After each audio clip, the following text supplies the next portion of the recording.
pessoal, nós estamos aqui hoje, vamos falar um pouquinho mais sobre a gentileza, vai ser a parte 3, né, da nossa aula sobre a gentileza, e hoje eu vou refletir um pouco sobre a gentileza na prática, né. Tem uma coisa que é muito importante quando a gente pensa sobre a gentileza, que ela traz sempre a reflexão sobre a coletividade, ou seja, na aula passada eu trouxe uma citação do professor Clóvis de Barros Filho, ele tem um livro que se chama Shinsetsu. Shinsetsu é uma palavra japonesa que significa, né, de certa forma, o poder da gentileza, né. Então, assim, a cultura japonesa, ela é uma cultura extremamente voltada para o coletivo, e eu acredito que nós temos algo a aprender com eles, com o poder da gentileza deles. E é isso que o professor Clóvis traz nesse livro. Ou seja, sempre que a gente está pensando em gentileza, a gente está pensando na conexão entre eu e o nós, né? Como que eu interajo com o outro. Ou seja, algumas ideias assim muito simples que eu posso pensar, por exemplo, de gentileza, vamos dizer, lavar sua própria louça, né? É uma ação muito simples, né? Onde você libera o outro de uma obrigação que não é dele, né? E você administra a sua própria responsabilidade dentro daquele sistema da casa. Quantas vezes nós deixamos de ser gentis com as pessoas do nosso próprio cotidiano? A gente tem que estar muito atento que essas são as pessoas que a gente realmente, a gente aprende, torna a gentileza um hábito. Agora, tem uma questão muito importante quando a gente está pensando na gentileza, que é a questão da comunicação. Como que eu me comunico de forma gentil?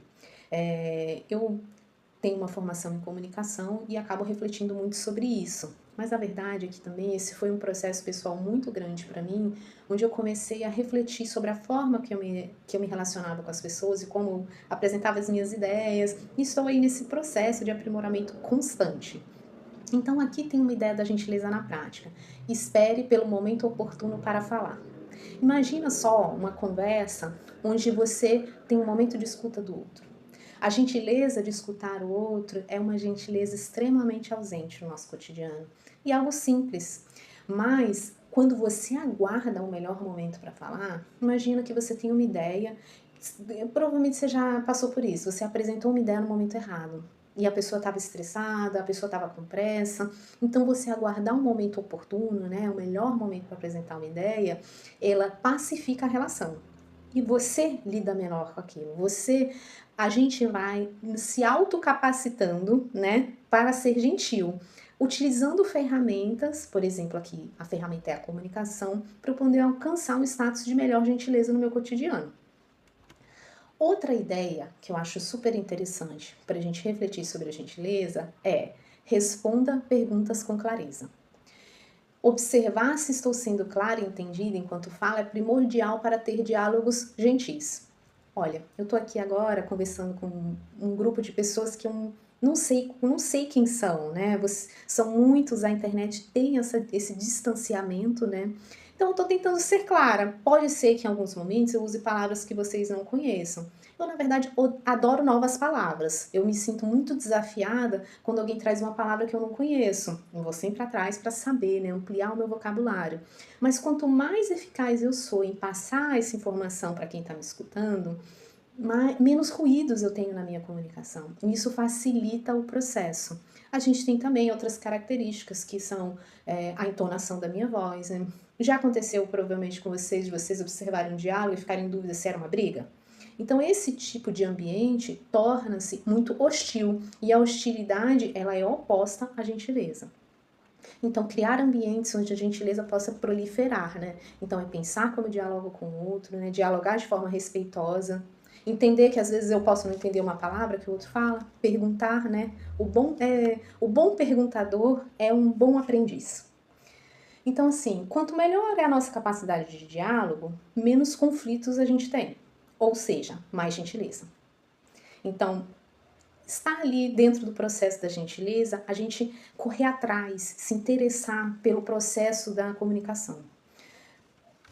Outra coisa que eu acho interessante, uma ideia de que pode trazer a gentileza para a nossa vida é: ajo de acordo com as ideias que tenho e promovo.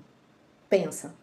O que eu estou falando de ser coerente. Por exemplo, eu tô aqui tratando o tema da gentileza com vocês e eu tô me esforçando para ser uma pessoa gentil. É claro que eu estou sempre trabalhando nos meus limites. Tem dia que eu não tô tão capaz de ser gentil, eu posso ter outras interferências, isso pode acontecer. E aí o ideal seria eu encontrar com outras pessoas, né, que estivessem também com esse interesse de gentileza e a gente pudesse se encontrar e esse encontro pudesse amenizar esse dia, né?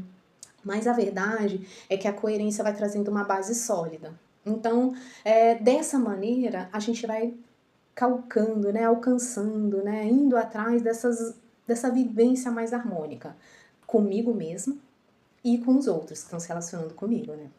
Essa característica desse próximo slide aí eu acho muito legal. Mantenha o bom humor frente a julgamentos alheios. É difícil, né? Mas assim, a forma como eu reajo no julgamento é mais importante do que o próprio julgamento. Pensa assim, tem um ditado popular que diz assim: quando Pedro fala sobre João, nós sabemos mais sobre Pedro do que sobre João. Ou seja, quando Pedro conta uma fofoca ou conta uma história sobre o João, a gente acaba sabendo mais sobre quem está falando, porque ele está trazendo ali a forma que ele entendeu tudo aquilo. Ou seja, quando o outro julga você, né, no desenvolvimento e nas relações cotidianas, nós vamos ser julgados de várias formas. Eu, por exemplo, estou aqui dando essa aula, espero que você já tenha visto as outras etapas da aula. Imagino que você já me julgou várias vezes. Provavelmente eu cometi algum erro de português, eu tô aqui falando, fico um pouco nervosa, porque tô tentando ser clara, tô conectando com ideias do futuro, coisas que eu quero trazer, conhecimentos que eu já tenho. Posso ter esquecido, por exemplo, um acento, um erro de digitação na apresentação. E assim, o processo do julgamento vai acontecer. Então, vamos manter o bom humor, que às vezes aquele julgamento diz mais sobre o outro do que sobre mim. E a gente vai pegar o que cabe, porque às vezes, né, a pessoa vai trazer uma crítica que vai ser inclusive interessante para o meu desenvolvimento, mas a forma como eu reajo que vai determinar esse sistema. Então, ser gentil não é tentar agradar a todos. Ser gentil é ter uma boa capacidade de lidar com as diferenças. Porque nós vivemos uma sociedade muito grande. Nós vivemos, eu, por exemplo, moro aqui em Saquarema, né? Saquarema já é uma cidade de mais de 90 mil habitantes e é uma pequena cidade. Mas o tempo todo eu me esbarro com pessoas que têm vivências diferentes, pensamentos diferentes, ideologias diferentes, né? Tem religiões que são diferentes também umas das outras.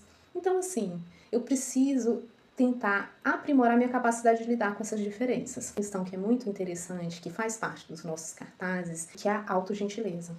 A autogentileza, né, aqui no nossa imagem está dizendo: atendo minhas necessidades físicas e de saúde com equilíbrio e paciência. Quando a gente... Isso foi uma coisa interessante para mim. Quando eu comecei a trabalhar com a ideia da gentileza e pesquisar sobre ela, eu comecei a refletir sobre um processo da autogentileza, de ser gentil comigo mesma. E isso vai se refletir na forma como eu lido com o meu corpo, na forma como eu interpreto até mesmo a minha imagem, as minhas incapacidades. Eu tenho diversas capacidades e diversas incapacidades, então me flexibilizo com essas incapacidades, fortaleço as minhas capacidades, né? E sou mais gentil com as coisas que eu não sei, porque quanto mais você conhece, quanto mais eu vivo, quanto mais eu leio, quanto mais eu estudo, mais eu me dou conta do quanto eu não sei. Por quê? Porque o conhecimento é muito grande, muito superior à minha capacidade de alcançá-lo. Então, nesse processo de autogentileza, eu também entendo as minhas limitações. E isso é muito importante para a gente refletir. Agora, a gente está aqui no meio virtual e eu acho super importante, quero falar sobre isso, que é dicas de gentileza na vida virtual. Eu acabei de fazer um curso que se chama Cidadania Digital e vocês podem reparar, eu gosto muito de ler comentários nas redes sociais, o quanto as pessoas são grosseiras, né? E a grosseria é exatamente o oposto do que a gente está querendo, né, alcançar. Então, assim, refletir sobre como a gente age dentro da internet é algo, assim, extremamente necessário. Então, vamos usar a tecnologia ao favor do nosso processo, da nossa própria evolução? Então, aqui, se você está vendo essa aula, você já está usando a internet para estudar. Eu uso muito a internet para estudar, né? Esse processo auto-instrucional, eu acho extremamente rico, ele é o grande valor da internet para mim. Então, eu seleciono as músicas que eu gosto, eu sou muito criteriosa ao escolher as músicas que eu gosto, eu seleciono letras, se eu acho que a letra é violenta, grosseira, eu não escuto. Então, eu sou criteriosa com isso. E eu também tento muito favorecer as relações, tentar estabelecer relações mais sinceras. Por quê? Porque dentro da internet, facilmente a gente copia e cola, envia para todo mundo. Aí você pensa assim, falei com todo mundo, aquela sensação de falei com todo mundo, mas parece no final que não falou com ninguém, né? Então, assim, outra questão que favorece o processo da gentileza dentro da internet é a observação da nossa própria privacidade. Então, assim, mesmo utilizando redes sociais, eu gosto de utilizar as redes sociais, eu acho que a gente está no processo de aprimoramento da utilização desses sistemas, mas lembrar de analisar com cautela o que eu permito que se torne público da minha vida. Muitas vezes, nós desafiamos a nossa capacidade de ser gentil. E a gente acaba se expondo de forma desnecessária dentro desse sistema. Porque em vários momentos a vida virtual e a vida real, elas se tornam um pouco confusas. Então, utilizar com racionalidade esse sistema é algo que a gente precisa fazer com urgência. Eu quero finalizar aqui trazendo alguns valores para inspirar a gentileza, né? Então, assim, eu trouxe só os da letra B, todos com a letra B.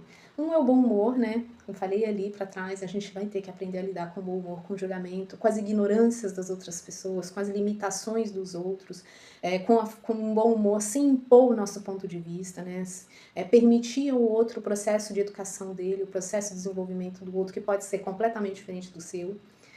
O segundo aí é a bondade, né? Então, ter um olhar bondoso comigo mesma, né? E com os outros.